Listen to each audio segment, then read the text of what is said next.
नमस्कार दोस्तों, स्वागत है आप सबका हमारे YouTube channel apex educational classes में। आइए आज हम पढ़ते हैं वृत्त के बारे में। क्लास 10th और क्लास 9th के लिए इंपॉर्टेंट है ये। वृत्त की परिभाषा समझेंगे और इससे जुड़े हुए कुछ तथ्य, ठीक है। तो सब वृत्त है, वृत्त क्या चीज होता है पहले इसके बारे में समझ लेंगे। तो वृत्त वही सारी चीजें वृत्त होती हैं जो घेरा हो, ठीक है ना, वो चाहे टेढ़ा मेढ़ा कैसा भी हो, लेकिन इसकी एक परिभाषा, एक नियत है, एक निश्चित परिभाषा है जिसके माध्यम से हम वृत्त को पहचान पाएंगे, ठीक है। इसे बात कर रहे हैं इसकी परिभाषा। तो वृत्त एक समतल में स्थित उन बिंदुओं का समूह होता है जो एक स्थिर बिंदु से नियत दूरी पर होते हैं। कहने का मतलब दूसरे शब्द में अगर हम कहेंगे कि कोई एक बिंदु से निश्चित दूरी लेकर के उसके चारों तरफ एक घेरा खींच देना ही क्या कहलाएगा? वृत्त कहलाएगा, ठीक है। इतना ध्यान देना है हमें कि उसका जो एक बिंदु होगा, एक निश्चित बिंदु लेंगे और उससे निश्चित दूरी लेकर के कोई भी घेरा खींचेंगे तो क्या बन जाएगा? एक वृत्त बन जाएगा। उसके बाद दूसरा पॉइंट समझेंगे हम, स्थिर बिंदु को वृत्त का केंद्र कहते हैं। हमने जिस बिंदु को माना, जिसको स्थिर किया, वो क्या हमारा हो जाएगा? सेंटर हो जाएगा, केंद्र हो जाएगा। इस बिंदु को, बिंदु O है, ये बिंदु O आपका केंद्र हो जाएगा, ठीक है। ये जो है O बिंदु, ये आपका केंद्र हो जाएगा। और दूसरी पॉइंट की बात कर लेंगे, केंद्र से वृत्त के प्रत्येक बिंदु की नियत दूरी को वृत्त की त्रिज्या कहते हैं। कहने का मतलब कि केंद्र से जितनी भी हम रेखा यहाँ वहां खींच देंगे, ये सारी क्या हो जाएंगी? सबकी सब त्रिज्याएं हो जाएंगी। क्या हो जाएंगी? ये त्रिज्याएं। और याद रखो, किसी भी वृत्त में अनंत त्रिज्याएं खींची जा सकती हैं और प्रत्येक त्रिज्या की लंबाई बराबर होगी, ठीक है। अब देख लें कि व्यास क्या होता है। तो वृत्त के केंद्र से होकर जाने वाली रेखा जो वृत्त के दो बिंदुओं पर मिलाती है, वृत्त का व्यास कहलाती है। कहने का मतलब एक रेखा हम यहाँ जैसे खींच देते हैं, एक रेखा यहाँ पे हम ऐसे खींचते हैं जो वृत्त के केंद्र से होकर जाती है। मान के चलिए यहाँ से हम स्टार्ट किए, एक रेखा से खींच दिए। जैसे मान लीजिए मैंने क्या खींचा कि एक बी और सी रेखा खींच दिया, जो ये बीसी रेखा क्या होगी? वृत्त की त्रिज्या नहीं, वृत्त का व्यास होगी। क्या हो गई है? ये वृत्त का व्यास। ऐसी रेखा जो वृत्त के केंद्र से पूरे वृत्त को काटे, मतलब पूरे वृत्त में परिधि की एक बिंदु से दूसरे बिंदु तक हो और वृत्त के केंद्र से होकर जाए, उसको हम क्या कहेंगे? व्यास कहेंगे। उस पूरी लंबाई को हम क्या मान लेंगे? व्यास। और याद रखो, व्यास हमेशा जो होता है त्रिज्या का 2 गुना होता है। जैसे अगर हम मान लो हमारी त्रिज्या थी, इस त्रिज्या को हम r मान लेते हैं, तो इसका मतलब यहां से यहां तक की दूरी भी r हो जाएगी। तो r और r को जोड़ लेंगे तो कितना हो जाएगा? 2r हो जाएगा। कहने का मतलब कितनी दूरी कितनी थी? r थी। और यहां से यहां तक की दूरी कितनी है? r ही है, क्योंकि ये भी यहां से वृत्त की त्रिज्या और ये से यहां भी वृत्त की त्रिज्या। तो दोनों त्रिज्या को जब आपस में हम जोड़ लिए तो क्या हो जाएगा? r। कहने का मतलब अगर ये r है, a भी r है और r प्लस r मिलकर क्या हो जाएगा? 2r। कहने का मतलब एक त्रिज्या, दो त्रिज्या, दोनों त्रिज्या मिल गई तो दो त्रिज्या बन गई, मतलब ठीक है ना। वृत्त का व्यास त्रिज्या का 2 गुना होता है, यही मतलब व्यास बराबर क्या हो जाएगा आपका? 2 गुणे त्रिज्या। तो इसका मतलब हो जाएगा 2r, ठीक है। त्रिज्या को हम r से कहते हैं, रेडियस कहते हैं। किसी वृत्त में व्यासों की संख्या अनंत होती है। मैंने बताया आपको कि जिस तरीके से वृत्त के केंद्र से बहुत सारी त्रिज्याएं खींची जा सकती हैं, उसी तरीके से वृत्त में व्यास अनंत प्रकार के अनंत व्यास खींचे जा सकते हैं और प्रत्येक व्यास की लंबाई सब हमेशा बराबर रहेगी, ठीक। सभी वृत्त के सभी व्यास की लंबाई क्या होती है? बराबर होती है, ठीक है। तो ये वृत्त के बारे में टॉपिक था, इसको आप लोग नोट कर लीजिए, फिर इसके आगे की बात करते हैं।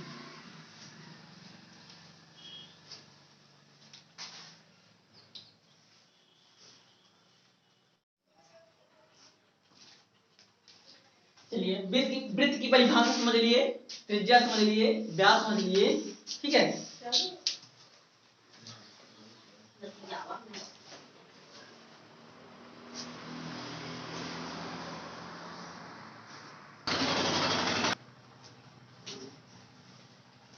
हम वृत्त की परिभाषा समझ लिए, वृत्त को पहचान लिए, वृत्त कैसे होता है। अब वृत्त के आगे में थोड़ा सा हम एक स्टेप आगे बढ़ते हैं, समझते हैं जीवा को। इसके पहले मैंने व्यास समझ लिया, त्रिज्या समझ लिया हम लोगों ने। अब हम समझेंगे वृत्त की जीवा क्या होती है, ठीक है।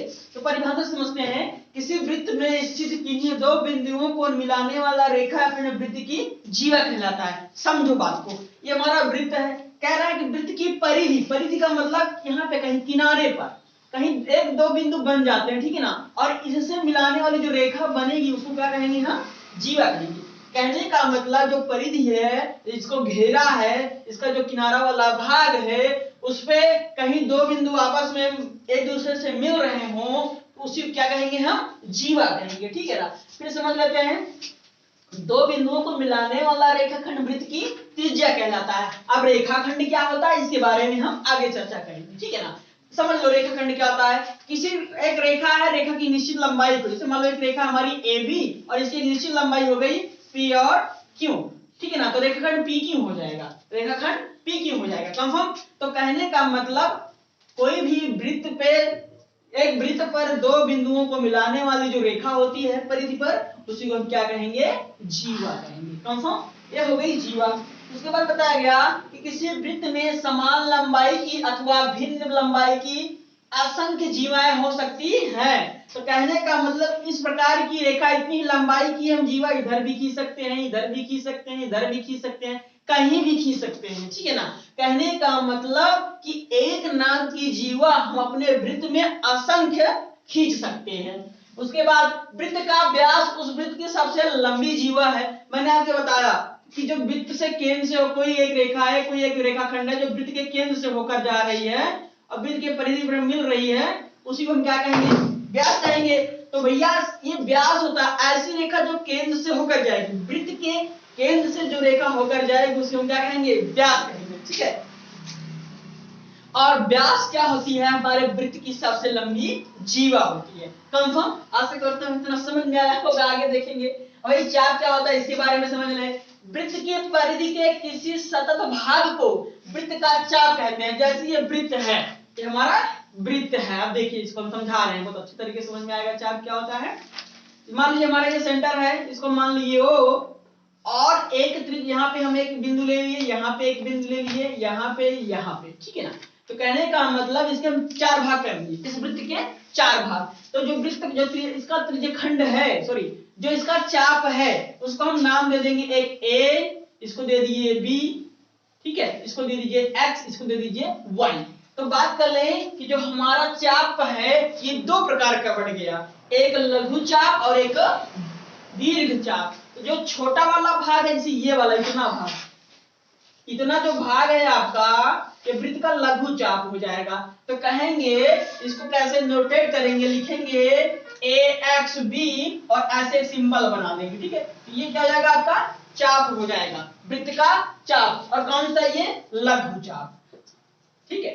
अब दीर्घ चाप इसमें कौन सा होगा, AYB चाप। AYB को हम क्या कहेंगे, ये दीर्घ चाप। क्या कहेंगे भैया इसको, दीर्घ चाप। ठीक है। तो ये रहे वृत्त के चाप के बारे में। ठीक है। आगे समझेंगे, अगली हेडिंग में क्या समझेंगे, अर्धवृत्त के बारे में समझेंगे। इतना आप लोग लिख लीजिए, नोट कर लीजिए, फिर आगे पढ़ाया जाए।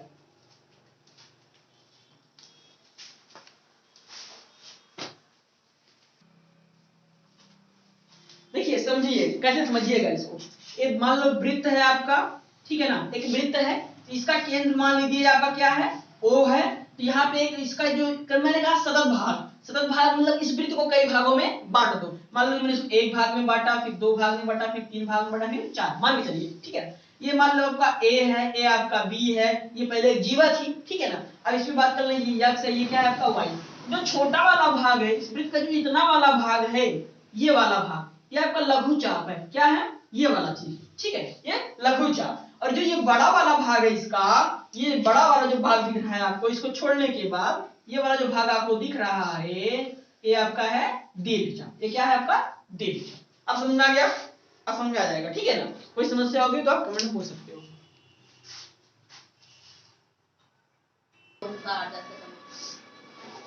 चलिए आगे बढ़ते हैं, अर्धवृत्त के बारे में समझते हैं भाई। देखिए दोस्तों, अर्धवृत्त क्या होता है, सिंपल सी बात है। अर्ध का मतलब आधा, जब हम वृत्त को आधा कर दें तो हमारा क्या जाता है, अर्धवृत्त हो गया। वृत्त का व्यास उसे दो बराबर भागों में बांटता है, जिनमें से प्रत्येक भाग एक अर्धवृत्त का अर्धवृत्त कहलाता है। देखिए जैसे मान लो हमारा वृत्त है, इसमें व्यास इसके बीच बीच होकर जाता है। इसका मतलब क्या हो गया कि ये जो व्यास है आपका, ये वृत्त को दो बराबर भागों में बांट देती है। तो इसका एक भाग अर्धवृत्त और एक भाग अर्धवृत्त हो गया। ठीक है। इसी को हम क्या कहेंगे, अर्धवृत्त कहेंगे। अर्धवृत्त में क्या होता है, इसका जो अर्धवृत्त कहलाएंगे, तो अर्धवृत्त हमारा क्या हो जाएगा, यहाँ पे मैं बना दे रहा हूँ एक छोटा सा अर्धवृत्त। ये मान लीजिए A O B, ये आप क्या है एक व्यास है, ये क्या है आपका व्यास है, ठीक है ना। और यहाँ पे मान लेते हैं क्या x, क्या मान लेते हैं ए बी। तो हम इसको लिखेंगे कैसे कि अर्धवृत्त ए एक्स बी है। अर्धवृत्त क्या है आपका ए एक्स बी, जिसका व्यास क्या है ए ओ बी है। ए एक्स बी आपका एक अर्धवृत्त हो गया और ए ओ बी आपका एक व्यास हो गया। और ए ओ बराबर ओ मतलब ए ओ की लंबाई ओ बी के बराबर होगी। क्यों? क्योंकि ए ओ त्रिज्या है और ओ भी क्या है अर्धवृत्त की त्रिज्या है। ये आर कंफर्म। उसके आगे चलेंगे हम। परिधि वृत्त के पूरे चक्कर में तय की गई कुल दूरी। कहने का मतलब इस वृत्त का जो पूरा चक्कर है, मान लीजिए वृत्त का जो पूरा चक्कर है गोल गोल वाला, ये वृत्त की क्या होती है परिधि होती है। और परिधि की जो होती है वृत्त की परिधि, उसकी लंबाई क्या होती है 2 पाई इंटू आर। कहने का मतलब 2 पाई गुणे त्रिज्या, इसी को हम क्या कहेंगे वृत्त की परिधि। ठीक है ना, कंफर्म, कोई समस्या नहीं। इसको इस तरीके से भी कर सकते हैं पाई गुणे व्यास। क्या कर सकते हैं पाई गुणे व्यास। पाई का मतलब तो पाई 22/7 होता ही है और व्यास का मतलब होता है 2r। तो 2r यहाँ पे जो लग गया, इसीलिए इसको कह दिया वृत्त की परिधि 2 पाई r। कंफर्म। आगे चलेंगे वृत्तखंड समझेंगे कि वृत्तखंड क्या होता है। सॉरी, वृत्त की प्रत्येक जीवा वृत्त को 2 भागों में बांटती है, जिनमें प्रत्येक भाग वृत्तखंड क्या कहलाता है वृत्तखंड कहलाता है। प्रत्येक भाग कैसे, मान लीजिए कि हमारे पास ये वृत्त है, इसका सेंटर वो, तो इसकी जो त्रिज्या है इसकी 2 त्रिज्याएं इस वृत्त को 2 भागों में बांट दिया। कौन कौन सा, इसको मानो a, इसको मानो b, इसको मानो x, इसको मानो y। तो बात कर लें कि हमारा जो त्रिज्याखंड है ए एक्स बी, ए इसको कहेंगे लघु त्रिज्याखंड। क्या कहेंगे इसको हम लघु त्रिज्याखंड। ठीक है। और हमारा जो एक वृत्त बन रहा है ए वाई बी, इसको हम कहेंगे दीर्घ त्रिज्याखंड। क्या कहेंगे दीर्घ त्रिज्याखंड।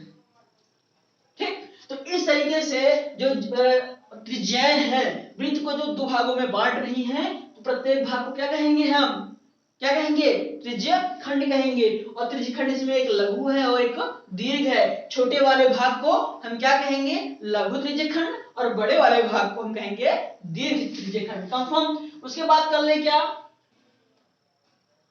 वृत्तखंड समझा रहे थे, हम क्या समझा दिए आपको त्रिज्याखंड समझा दिए क्या। चलो वृत्तखंड समझ लेते हैं। वृत्त की प्रत्येक जीवा वृत्त को 2 भागों में बांटे, जिनमें प्रत्येक भाग वृत्त का वृत्तखंड कहलाता है। वृत्तखंड का मतलब ये होता है, हमने आपको त्रिज्याखंड समझा दिया बच्चों। ठीक है, वृत्तखंड की बजाय क्या समझा दिया त्रिज्याखंड समझा दिया। तो चलो हम वृत्तखंड के बारे में बात कर लेते हैं। वृत्तखंड क्या होता है भाई, ये भी इस तरीके से होता है।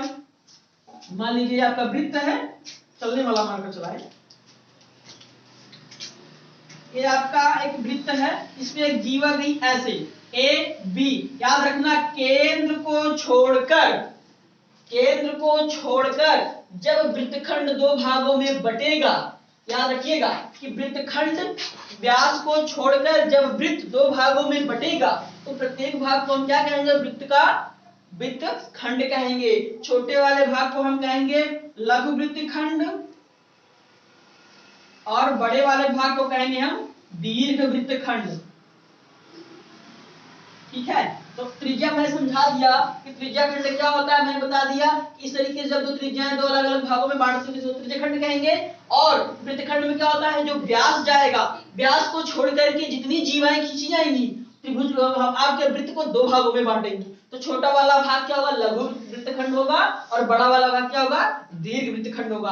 आशा करता हूँ आपको ये समझ में आया होगा। तो आगे की वीडियो में हम वृत्त से रिलेटेड कुछ बिंदु पढ़ेंगे जो इंपॉर्टेंट पॉइंट्स होंगे। ठीक है, तो आज की वीडियो में दोस्तों बस इतना ही। हमारी वीडियो को सबके पास शेयर करिएगा, अपने दोस्तों के पास शेयर करिएगा। अच्छे लगे तो लाइक करिएगा, कमेंट करिएगा। बच्चे तो अगली वीडियो तक के लिए जय हिंद।